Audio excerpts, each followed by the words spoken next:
Sinimula ng sandatahang lakas ng Ukraine ang malawakang opensiba sa timog, lalo na sa hangganan ng Zaporizhia at Dnipropetrovsk.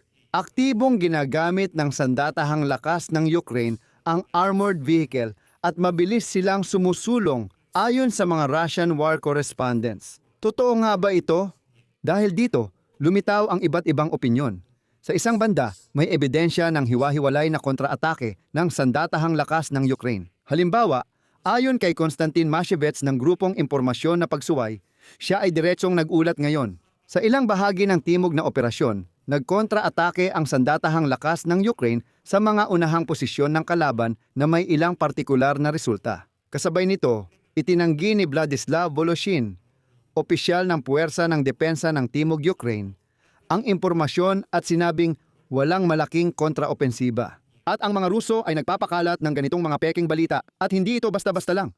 Ayon sa Washington Institute for the Study of War, maling iniaanunsyo ng mga Ruso ang opensiba ng sandatahang lakas ng Ukraine para bigyang katwiran ang paglipat ng tropa at magkunwaring bukas sa negosasyon.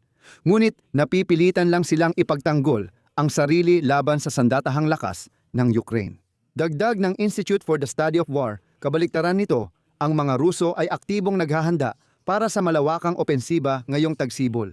Ano nga ba talaga ang nangyayari? Tara, sabay nating tingnan at alamin.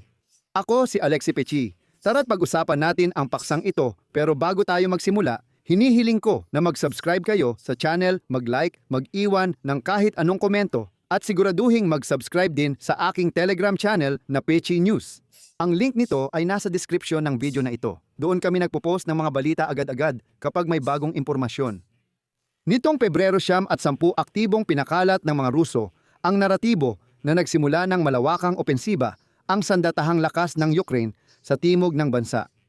Sa parehong panahon, si Konstantin Mashevets ng grupong impormasyon na paglaban na madalas tukuyin ay isang respetadong military analyst.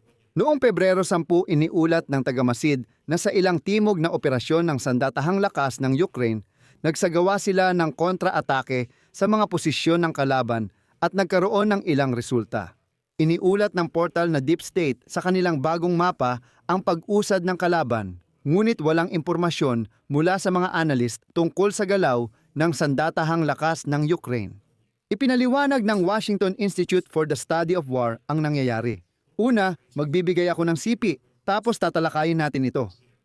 Malaki ang posibilidad na maling sinasabi ng puwersang Ruso na may kontra-opensiba ang tropang Ukrainian malapit sa hangganan ng Dnipropetrovsk at Zaporizhia Oblast para pabulaanan ang naunang maling ulat tungkol sa kalaban.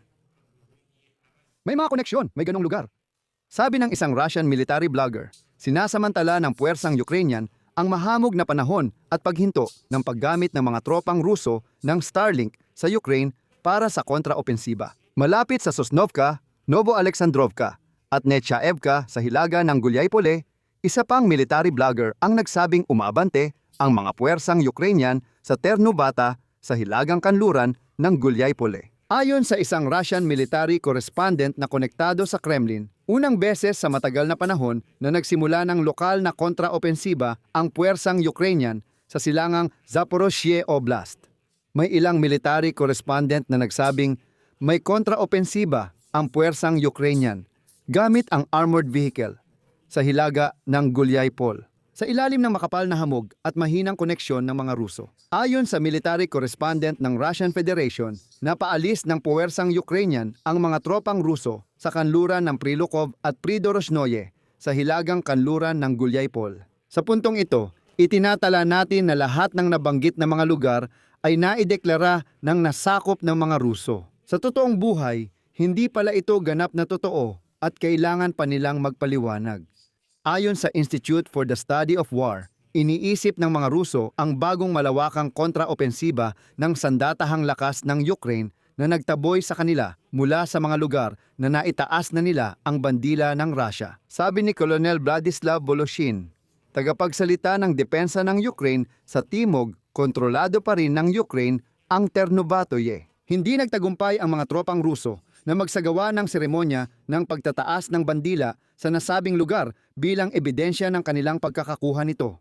Sa totoo lang, maraming sinasabing nakuha ng mga Ruso na lugar, pero sa realidad, hindi ito totoo ayon kay Voloshin. Ang linya ng harapan sa kasalukuyan ay nasa hindi bababa sa 15 kilometro mula sa Ternobataya, na di umano'y nakuha ng mga Ruso. Pinabulaanan ni Voloshin ang ulat ng mga Russian military correspondent tungkol sa sinasabing kontraopensiba ng Ukraine sa hangganan ng Dnipropetrovsk at Zaporizhia. Sinabi niya na ang puwersang Ukrainian dito ay nagsasagawa ng reconnaissance at search operations para matukoy ang mga grupong Russian na sumisingit at nagsasagawa ng sabotahe. Ngunit iginiit niya na hindi tunay na kontraopensiba ang mga aksyon ng Ukraine. Sabi ng militar, ito ay paglilinis laban sa pagpasok ng Russian sa mga pamayanan. Binigyang diin ni Voloshin na pinalalaki ng puwersang Ruso ang tagumpay nila rito at ginagamit ang pahayag tungkol sa kontraopensiba ng Ukraine para ipakalat ang kasinungalingan nila. Ipinapansin ng Institute for the Study of War ang maraming reklamo mismo ng mga Russian na military correspondent tungkol sa sistematikong gawain ng mga Russian na komander na nagpapadala ng maling ulat sa kanilang mga nakatataas tungkol sa di umano'y mga tagumpay na nakamit nila sa harapan. Malaki ang posibilidad na pinalaki ng mga puwersang Ruso at ilang Russian military correspondent ang mga kamakailang tagumpay ng Russia sa direksyon ng Alexandrovka at Gulyay-Pole. Ngayon, ginagamit nilang dahilan ang kontraopensiba ng Ukraine para sabihing umatras ang mga puwersang Ruso sa ilang posisyon. Pero sa totoo lang, doon lang talaga sila nakapwesto. Kaya walang totoong pag-atras. Pero sa papel sasabihin nila, pakinggan ninyo, nagkontraopensiba ang mga Ukrainian. Kaya napilitan kaming umatras mula sa mga posisyong kunwari lang naming nasakop. Pero kabaligtaran naman nito. Ayon sa Institute for the Study of War, planong magsagawa ng militar ng Russia ng bagong malaking opensiba sa timog at silangang Ukraine sa tag-init ng 2026 gamit ang limitadong estratehikong reserba. Nagsimula na ang paghahanda at posibleng magsimula ang kampanya sa katapusan ng Abril. Ayon sa Institute for the Study of War, ang mga posibleng opensiba ay sa Slavyansk, Kramatorsk at Orekhov sa Zaporizhia. Gayunpaman, ayon sa mga analista, nahihirapan ang mga tropang Ruso na makuha ang mga pangunahing posisyon na kailangan para simulan ang malawakang opensiba at naipit sila sa yugto ng pagtupad ng mga taktikal na gawain. Dahil dito, maraming nagdududa sa tagumpay ng kampanya ng opensiba ng Russia ngayong tag-init. Ayon sa Institute for the Study of War, simula Hulyo 2025, bumubuo ang Russia ng estratehikong reserba gamit ang bagong conscript. Nahaharap sila sa problema ng pagpuno sa kawalan at napilitang gamitin ang operatibong reserba para sa kasalukuyang labanan. Ang pamunuan ay kailangang pumili, gamitin agad ang limitadong estratehikong reserba para mapabuti ang posisyon o itabi ito para sa operasyon sa tag-init na may panganib na hindi maihanda ng maayos ang mga kailangan para simulan ito. Ayon sa Institute for the Study of War, malamang na kulang ang reserba para sa maayos na paghahanda at pagtamo ng layunin ng opensiba.